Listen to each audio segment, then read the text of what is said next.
আমি গ্যারান্টি দিয়েই বলতে পারি এটা তোমরা কখনোই ট্রাই করোনি।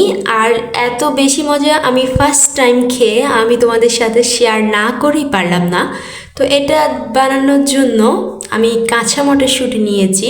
তো মটরগুলোকে আমি অনেকক্ষণ পর্যন্ত ভিজিয়ে রেখেছি, তারপর শিলপাটায় বেটে নিব। আমি আজকে শিলপাটায় না বেটে ব্লান্ডার করতেছি যাতে তাড়াতাড়ি হয়ে যায়। তোমরা চাইলে শিলপাটায়ও কিন্তু এগুলোকে মিক্স করে নিতে পারো। তো আমি ব্লেন্ডারের ঢাকনাটা দিয়ে আমি অল্প মানে 15 থেকে 20 সেকেন্ডের মাথায় কিন্তু নামিয়ে ফেলবো। কারণ বেশি একদম নরম হলে কিন্তু এই জিনিসটা একদমই শেপটা সুন্দর হয় না, যার কারণে আমি একটু দিয়েই মতো নামিয়ে ফেলবো।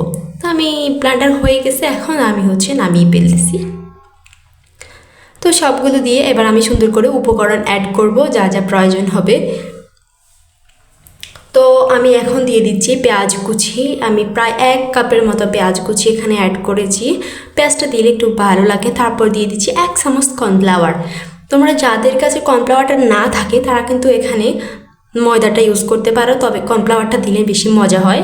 তারপর দিচ্ছি এখানে 1 চামচের মতো মরিচ, হাফ চামচের মতো হলুদ দিয়ে দিচ্ছি, এখানে চাট মশলা, আর দিয়ে দিচ্ছি একটু লবণ, দিয়ে দিচ্ছি জিরার গুঁড়ো, দিয়ে দিচ্ছি ধনিয়ার গুঁড়ো।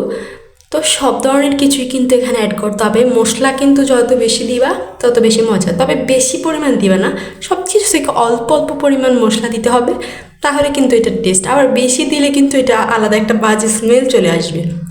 তারপর একটা কড়াইতে কিন্তু আমি তেল গরম করে নিয়েছি অলরেডি।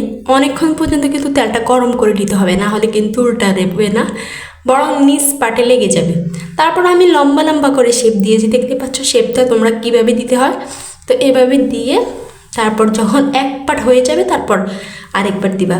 আর অবশ্যই কিন্তু মাঝারি আছে একদম দিবা, জোরে দিলে কিন্তু এক পাট পড়ে যাবে, তাহলে কিন্তু আর ভিতরে কাঁচা রয়ে যাবে। তো এভাবে প্রত্যেকটা দিয়ে এবার আমি সস দিয়ে পরিবেশন করব। মানে ট্রাস্ট মি, এত বেশি মজা লাগছে এটা। তোমরা একবার বাসায় ট্রাই করতে পারো, আশা করছি তোমাদের কাছে ভালো লাগবে। আল্লাহ হাফেজ।